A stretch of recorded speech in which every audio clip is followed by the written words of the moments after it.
Hola, querido. Estamos vivendo em dias quando Deus está querendo revelar algo muito importante para os seres humanos. Algo de consequências eternas para os indivíduos, as famílias e as nações. Ninguém pode aproximar-se do novo milênio sem saber o que traz esse século. O que existe por trás do panorama mundial sombrio.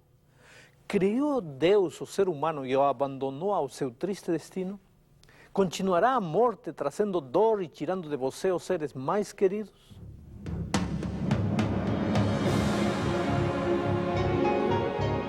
Ele permaneceu através dos tempos. O livro de Deus, a Bíblia. Indispensável em nosso mundo complexo.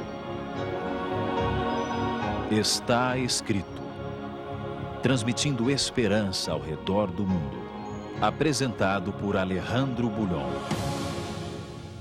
Hoje, Apocalipse, mistério ou revelação? Viajava um dia de São Paulo para Brasília. A minha companheira acidental de viagem era uma senhora de aproximadamente uns 60 anos. Ela olhava pela janela e enxugava dissimuladamente as lágrimas que lhe rolavam pelo rosto. Sabe, quando pessoas choram é porque não estão conseguindo administrar o vulcão de sentimentos que perturbam o coração. E às vezes, nessas circunstâncias, o que melhor que se pode fazer é respeitar a dor íntima do ser humano. Alguns minutos depois, quando o avião já estava no ar, ela parecia mais calma. De repente olhou para mim e sorriu levemente. "Está tudo bem?" perguntei. Quase automaticamente a senhora mexeu a cabeça e disse: "Não, nada está bem, está tudo errado." Depois, ela contou-me o motivo da viagem. Há pouco mais de um mês tinha perdido o marido. E algum tempo depois recebera a trágica notícia da morte do filho. "Nunca fiz mal a ninguém", disse chorando baixinho. "Vou à missa todos os domingos. Cumpro meus deveres de cristã. Ajudo gente necessitada. Por que então Deus permite tanta dor na minha vida?" Tentei confortá-la falando do amor de Jesus. E li para ela um verso do livro de Apocalipse. Seus olhos se abriram, se iluminaram de repente. "Isso está no Apocalipse?" perguntou ansiosa. Quando respondi que sim, ela disse: "Eu sempre tive medo de ler o Apocalipse, porque pensei que ele só anunciava tragédias." E se você, querido, perguntar para as pessoas, verá que a maioria delas, como esta senhora, relaciona o Apocalipse com tragédia, destruição, pragas, fim do mundo e mistérios incompreensíveis. Mas o que diz o próprio livro? Qual é a frase inicial? Veja, Apocalipse capítulo 1, onde começa o texto. Verso 1, diz assim: "Revelação de Jesus Cristo, que Deus lhe deu para mostrar aos seus servos as coisas que em breve devem acontecer." O livro de Apocalipse é uma revelação. Não tem nada a ver com coisas ocultas e misteriosas. Através do Apocalipse, Deus está querendo revelar algo muito importante para os seres humanos. É algo que brevemente deve acontecer. Algo de consequências eternas para os indivíduos, as famílias e as nações. Ninguém pode aproximar-se do novo milênio sem saber o que vai acontecer. O que existe por trás do panorama sombrio deste mundo? Deus criou o ser humano e o abandonou ao seu triste destino? Continuará a morte trazendo dor e tirando-nos os seres mais queridos? O livro do Apocalipse é a resposta divina para o homem confuso e desorientado deste final de século. Mas como entendê-lo, sem sermos vítimas do fanatismo simplório ou da complicação teológica? Se o livro contém uma mensagem tão importante, teria Deus limitado sua interpretação a um pequeno grupo de privilegiados? Qual é a mensagem do Apocalipse para você hoje? O que Deus está querendo comunicar? Para entender este livro, é preciso conhecer o contexto histórico. Quem o escreveu? Por quê, como e para quem foi escrito, primeiramente? Qual era o quadro político, social e cultural do mundo na época em que o Apocalipse foi escrito? Sabe, não se pode realizar um estudo sério deste livro sem conhecer esses detalhes. Bom, todos os estudiosos da Bíblia aceitam João, o discípulo de Jesus, como o autor do livro do Apocalipse. Na época em que o livro foi escrito, João era um dos únicos discípulos que ainda estava vivo. Ele era tão conhecido nas igrejas cristãs da época que não precisava assinar mais do que João, servo de Deus, Jesus Cristo. Entre João e Jesus existia uma bonita história de amor, fé e companheirismo que nos ajudará a entender melhor o livro da Revelação. Veja, quando João foi chamado por Jesus, era apenas um humilde pescador, impetuoso, egoísta. João possuía uma personalidade ruda e violenta. As pessoas o conheciam como o filho do trovão. Aquele caráter tinha lhe criado muitos problemas na vida. Por isso, João não era feliz. Lutava para mudar, mas não conseguia. Até que conheceu Jesus e achou nele o segredo da vitória. Ninguém pode viver ao lado de Jesus e continuar sendo a mesma pessoa. No convívio diário com Jesus, o caráter do Mestre vai se reproduzindo na vida do ser humano. Foi isso que aconteceu com João. Buscou a Jesus em cada momento de sua vida. Saiu da rotina de um relacionamento circunstancial, quebrou a monotonia de ser apenas um discípulo do Mestre e foi o único que encostou a cabeça no peito de Jesus. Mas a presença física de Jesus entre os seus discípulos não seria para sempre. Um dia a multidão o prendeu. Levaram-no ao topo da montanha e o pregaram numa cruz. Todos o abandonaram. Os discípulos mais intrépidos, como Pedro, fugiram para salvar sua vida. Sabe quem foi o único que ficou perto de Jesus até o último momento? João. O discípulo que tinha aprendido por experiência própria que sem Jesus seria impossível viver. A Bíblia relata que mais tarde Jesus ressuscitou e se apresentou aos seus discípulos. Imagine só a alegria de João ao ver de novo seu grande mestre. Mas imagine também a tristeza quando Jesus anunciou o momento da sua partida. Ele os deixaria. Tinha-o dito muitas vezes ao longo dos 3 anos de convivência com eles. Veja suas palavras relatadas no Evangelho segundo São João. No Evangelho segundo São João, capítulo 14, diz o seguinte: Não se turbe o vosso coração. Credes em Deus, crede também em mim. Na casa de meu pai há muitas moradas. Se assim não fora, eu vou-lo teria dito, pois vou preparar-vos lugar. E voltarei e vos receberei para mim mesmo, para que onde eu estou estejais vós também. Finalmente, chegara a hora da partida. E a Bíblia narra esse acontecimento no livro dos Atos, capítulo 1, verso 9, da seguinte maneira: Ditas estas palavras, foi Jesus elevado às alturas, à vista deles, e uma nuvem o encobriu dos seus olhos. E agora? O que fazer? Aonde ir sem o Mestre? Os discípulos lembravam ainda as últimas palavras de Jesus. Mas recebereis poder ao descer sobre vós o Espírito Santo e sereis minhas testemunhas, tanto em Jerusalém como em toda a Judeia e Samaria e até os confins da terra. Isso está registrado em Atos 1:8. E foi exatamente o que os discípulos fizeram. Depois do Pentecostes, os primeiros cristãos se empenharam pelos 4 cantos do mundo conhecido daquela época, pregando o Evangelho de Jesus. O que os animava era a promessa: virei outra vez. Mas o tempo foi passando e Jesus não voltava. 20, 50, 60 anos. E Jesus não cumpria a promessa. Pelo contrário, o povo de Deus estava sendo perseguido terrivelmente. Mas perseguido por quê? Vejamos. O Império Romano dominava o mundo político daquele tempo. E de repente o culto ao imperador tornou-se a religião oficial. Todo mundo devia adorá-lo. A razão desse culto era simples. O Império Romano era formado por culturas locais, raças e línguas. O que fazer para conservar a unidade dentro de tanta diversidade? Bom, a história da humanidade prova que não existe melhor fator de homogeneidade do que uma religião comum a todos. Mas nenhuma religião ou Deus local poderia ser aceito pelos outros facilmente. Havia, porém, uma figura conhecida e respeitada no mundo político. Era o imperador romano. Sua autoridade transcendia fronteiras, culturas e regiões locais.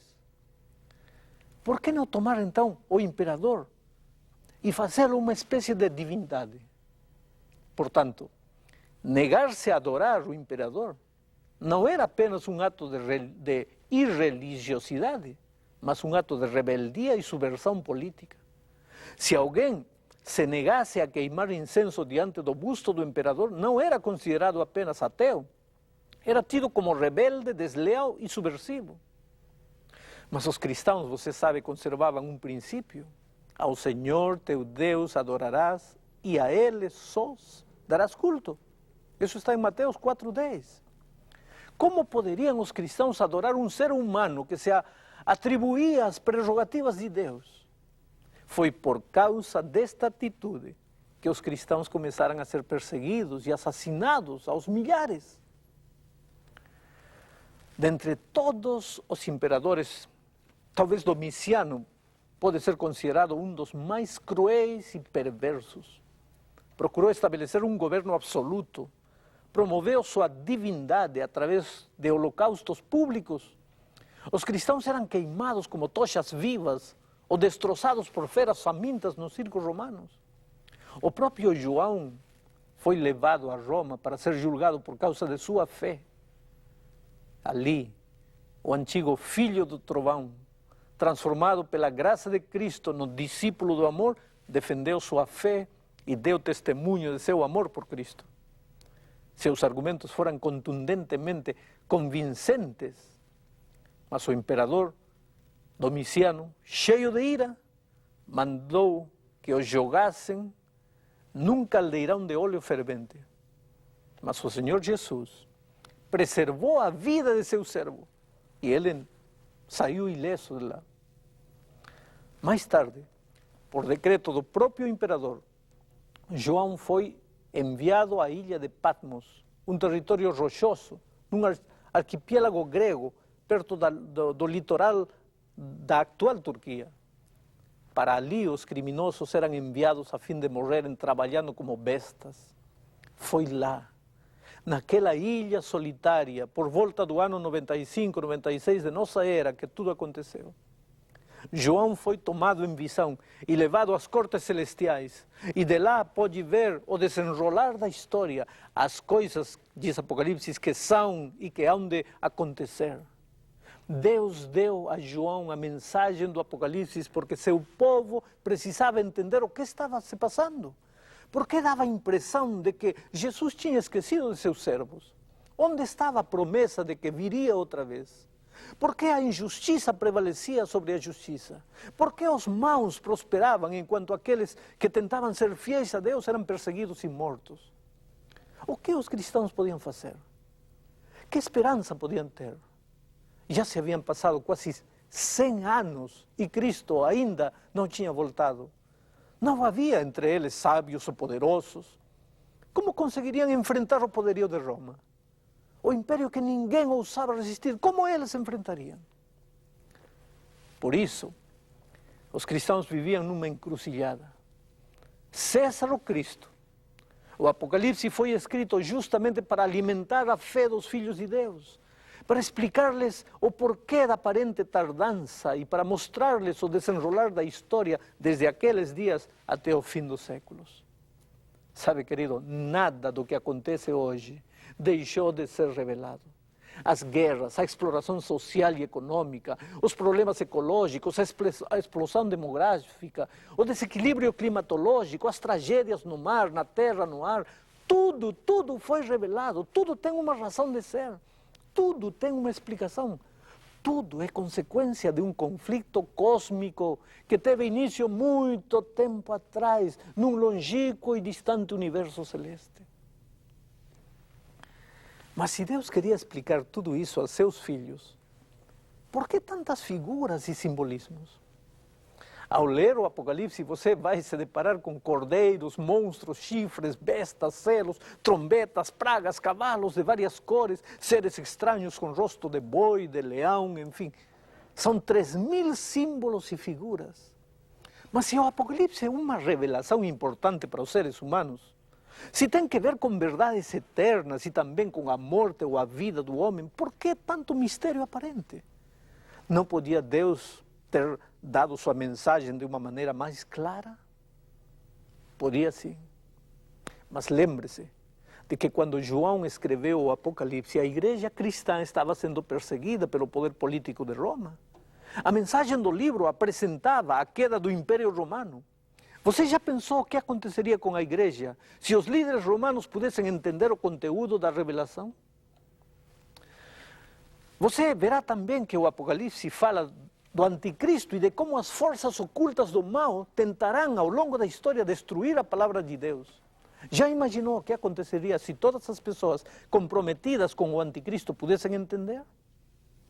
Apesar de tudo, porém, os símbolos não constituem uma linguagem para sábios e filósofos.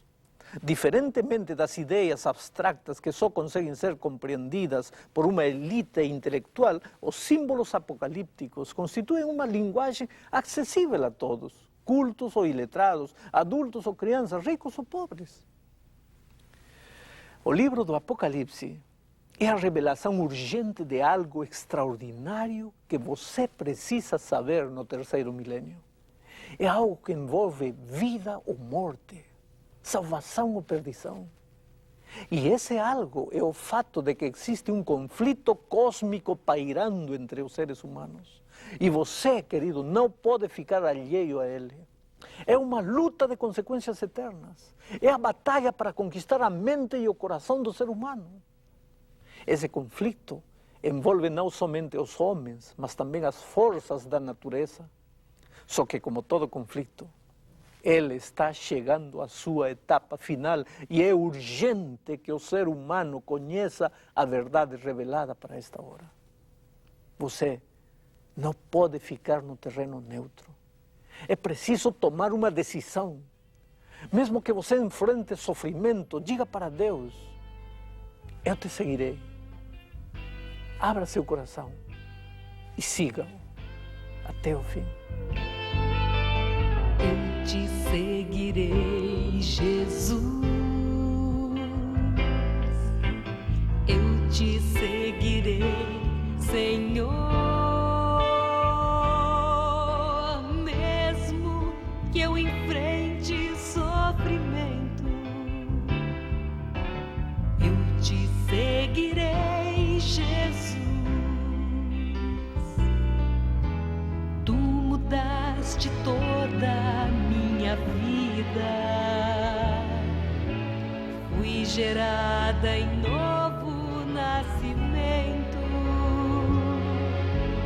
Onde posso ir? Se não for contigo, tu és meu Senhor e Rei. Eu te seguirei, Jesus. Eu te seguirei, Senhor. Mesmo que eu enfrente sofrimento, eu te seguirei, Jesus. Tudo que não quero, isso faço. Não existe bem nenhum em mim. Como conseguir ser vitoriosa só por teu poder, meu Deus.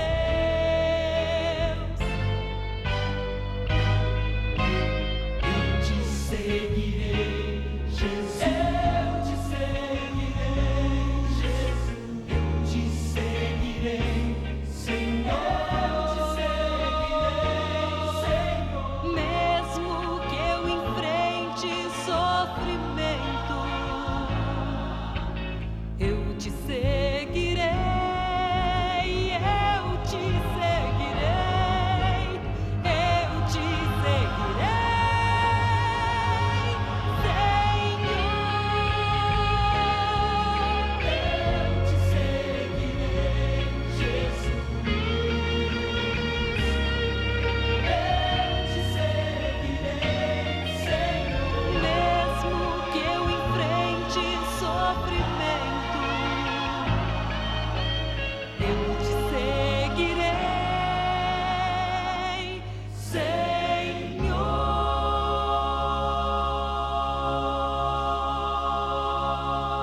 Obrigado, Sonete. Oremos. Querido Pai, estamos vivendo em tempos difíceis. Há muita violência, muito medo, muito fascínio pelo desconhecido, pelo futuro. E o livro de Apocalipse chega como a resposta para as inquietudes humanas. Obrigado por ele, pela mensagem do Apocalipse. Ajuda-nos a entender em todos estes programas e a saber qual é o plano que Tu tens para a nossa vida. Em nome de Jesus. Amém.